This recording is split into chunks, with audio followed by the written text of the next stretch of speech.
तो guys AEW के बाहर किस बड़ी कंपनी के करंट वर्ल्ड चैंपियन ने हाल फिलहाल में रिजेक्ट किया AEW का बड़ा कॉन्ट्रैक्ट ऑफर।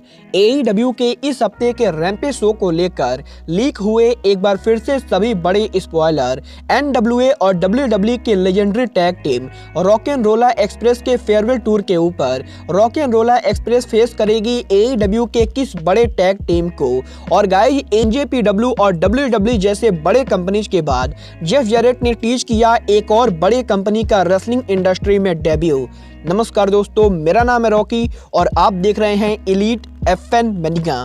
और गाइज इस वीडियो के अंदर हम AEW के बहुत से मेजर अपडेट पर बात करेंगे। तो गाइज अगर आपने वीडियो को अब तक लाइक नहीं किया है तो गाइज क्या कर रहे हो, वीडियो को लाइक कर दो। और गाइज अगर आप AEW से रिलेटेड ऐसे ही और न्यूज और अपडेट जानना चाहते हैं तो गाइज आप सभी मेरे ऑफिशियल वेबसाइट को जरूर चेकआउट करें। और गाइज इस वीडियो के डिस्क्रिप्शन में जाके आप सभी मेरे वेबसाइट को विजिट कर सकते हैं।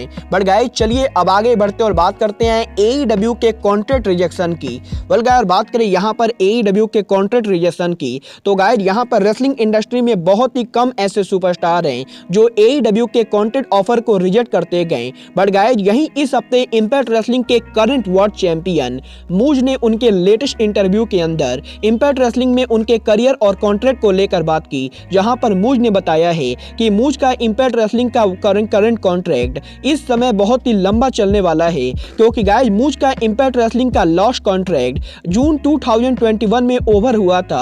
और गाइज मूज के कॉन्ट्रैक्ट के ओवर होने के बाद WWE और AEW इन दोनों कंपनी से मूज को काफी तगड़ा ऑफर मिला था। और गाइज WWE और AEW ये दोनों कंपनी मूज को साइन करना चाहती थी, बट गाइज मूज ने AEW और WWE इन दोनों के ऑफर को रिजेक्ट कर दिया है। और गाइज यहाँ पर मूज ने बताया है कि WWE में क्रिएटिव फ्रीडम ना होने के कारण मूज WWE में तो बिल्कुल भी नहीं जाना चाहते गए। बट गाइज जहां तक बात रही AEW रेसलिंग की तो गाइज मूज के लिए AEW का ऑफर ठुकराना काफी मुश्किल था, क्योंकि गाइज AEW का कॉन्ट्रैक्ट ऑफर काफी ज्यादा बढ़िया था। बट गाइज मूज इंपैक्ट रेसलिंग के साथ लॉयल रह के AEW के ऑफर को रिजेक्ट कर चुके गए। और गाइज मूज ने इंपैक्ट रेसलिंग के साथ नया कॉन्ट्रैक्ट साइन कर दिया है। वेल गाइज मैं मूज के इस डिसीजन की पूरी तरह से रिस्पेक्ट करता हूं, क्योंकि गाइज मुझे बिल्कुल भी नहीं लगता है कि मूज को WWE या फिर AEW इन दोनों में से किसी भी कंपनी पर आना चाहिए, क्योंकि गाइज इन दोनों कंपनी में ऑलरेडी बहुत सारे बड़े नाम हैं। और गाइज अगर मूज AEW पर आते तो गाइज उन्हें AEW में इतनी ज्यादा पॉपुलरिटी मिलती। बट गाइज चलिए अब आगे बढ़ते और बात करते हैं रेसलिंग इंडस्ट्री के one of the biggest promoter Jeff Jarrett की। वेल गाइज बात करें यहाँ पर जेफ जैरेट की तो गाइज जैसा कि आपको मालूम होगा जेफ जैरेट रेसलिंग इंडस्ट्री का एक बहुत ही बड़ा नाम है, क्योंकि गाइज जेफ जैरेट ही वो इंसान है जिन्होंने TNA रेसलिंग की फाउंडेशन की थी। और गाइज TNA रेसलिंग को काफी लंबे टाइम तक लीड किया था। और गाइज जेफ जैरेट ने TNA को दुनिया की दूसरी सबसे बड़ी कंपनी बनाई थी। बट गाइज यहाँ पर TNA रेसलिंग के बाद जेफ जैरेट ने ग्लोबल फोर्स रेसलिंग नाम की एक कंपनी को भी ओपन किया था, जिसको कि जेफ जैरेट को शट डाउन करना पड़ा।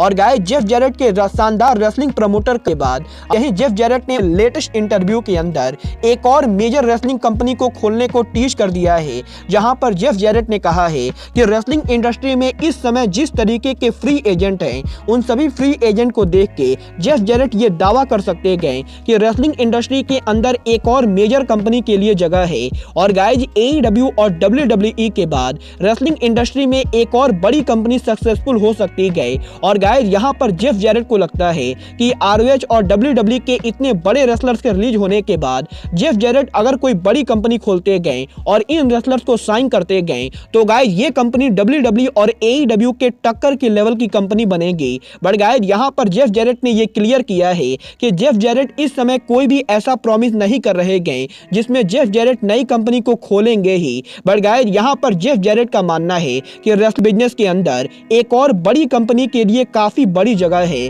और गाइज जेफ जैरेट को लगता है कि रेसलिंग बिजनेस के अंदर एक और बड़ी कंपनी सक्सेसफुल हो सकती है। वेल गाइज मैं तो डेफिनेटली चाहता चाहता हूं कि जेफ जैरेट इन सभी रेसलर्स को लेकर कोई बड़ी कंपनी खोले। बट गाइज आपको क्या लगता है, जेफ जैरेट को कोई नई कंपनी खोलनी चाहिए या नहीं?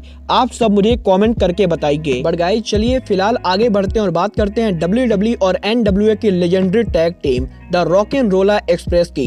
वेल गाइज अगर आप एक हार्डकोर रेसलिंग फैन हैं तो गाइज आपको डेफिनेटली पता होगा कि rock and roller express wrestling industry की one of the most popular legendary tag team है। और गाइज यहाँ पर रॉक एंड रोलर एक्सप्रेस के काफी ओल्ड टैग टीम होने के बाद फाइनली 2022 के अंदर ये टैग टीम रेसलिंग इंडस्ट्री से इनका रिटायरमेंट लेगी। और गाइज इस टैग टीम के रिटायरमेंट के लिए ये टैग टीम अमेरिका में काफी सारे फेयरवेल मैचेस लड़ने वाली गए। और गाइज यहाँ पर रॉक एंड रोलर एक्सप्रेस के फेयरवेल रिटायरमेंट मैचेस की शुरुआत AEW के one of the most popular tag team और लूचा लिब्रे टैग टीम के current tag team champion FTR को फेस करने वाली गए। और गाइज 22 जनवरी को बिग टाइम रेसलिंग के ऊपर rock and roller express FTR को ड्रीम मैच में फेस करेगी। और गाइज फाइनली 22 जनवरी को रेसलिंग इंडस्ट्री में एक और बहुत ही बड़ा ड्रीम मैच होने वाला है।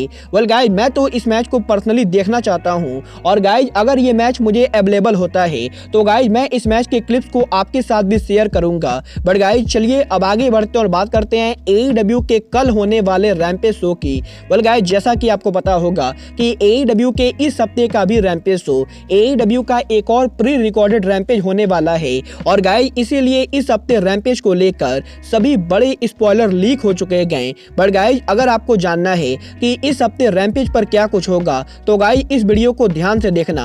वेल गाइज बात करें यहाँ पर कल के रैम्पेज के ओपनिंग की तो गाइज कल AEW रैम्पेज के ओपनिंग के ऊपर हमें Adam Cole versus Trent Bareta 1-on-1 देखने को मिलेगा, जहां पर एडम कोल ट्रेंट बरेटा को हरा देंगे। और गाइज इस मैच के विनर होंगे एडम कोल। बट गाइज इसके बाद AEW रैम्पेज के ऊपर हमें Shawn Spears versus Andrew Edward का मैच देखने को मिलेगा, जहां पर इस मैच के एंडिंग पे शॉन स्पियर्स इस मैच को जीतने वाले गए। बट गाइज यहां पर मैच के खत्म होने के बाद शॉन स्पियर्स CM पंक को वार्निंग देंगे। बट गाइज इसके बाद AEW के रैम्पेज शो के ऊपर हमें AEW के वुमेन डिवीजन का 6 वुमेन टैग टीम देखने को मिलेगा, जहां पर AEW रैम्पेज के ऊपर हमें Penelope Ford Bunny and Nyla Rose versus Red Velvet Kris Statlander और लाइला हिरीज का मैच देखने को मिला। और गाइज इस मैच के एंडिंग पे पेनेलोपी फोर्ड बनी और नाइला रोज इस मैच को जीत जाएंगे। बट गाइज इसके बाद AEW रैम्पेज के ऊपर हमें जे लीथल प्रोमो कट करते हुए दिखाई देंगे, जहां पर जे लीथल टीम तैज को लेकर बात करेंगे। और गाइज इसके बाद फाइनली रैम्पेज के मेन इवेंट के ऊपर AEW का tag team championship on the line होगा, जहां पर रैम्पेज के मेन इवेंट के ऊपर AEW जुरासिक एक्सप्रेस उनका title dark order member John silver और एलेक्स रेनॉल्ड के खिलाफ डिफेंड करेंगे। और गाइज इस मैच के एंडिंग पे जुरासिक एक्सप्रेस डार्क ऑर्डर को हरा के रिटेन करेंगे AEW world tag team championship. Well guys इस हफ्ते AEW के रैम्पेज शो के ऊपर हमें यही सारी बड़ी मैचेज और चीजें देखने को मिलेंगी। और गाइज आप सभी इस हफ्ते रैम्पेज को देखेंगे या नहीं, आप सब मुझे कमेंट करके जरूर बताइए। बट गाइज अब आगे इस वीडियो में बस इतना ही। मैं मिलता हूं आपसे अपने अगले वीडियो में। बट गाइज तब तक के लिए just like Kenny Omega says, good bye, good night and bang.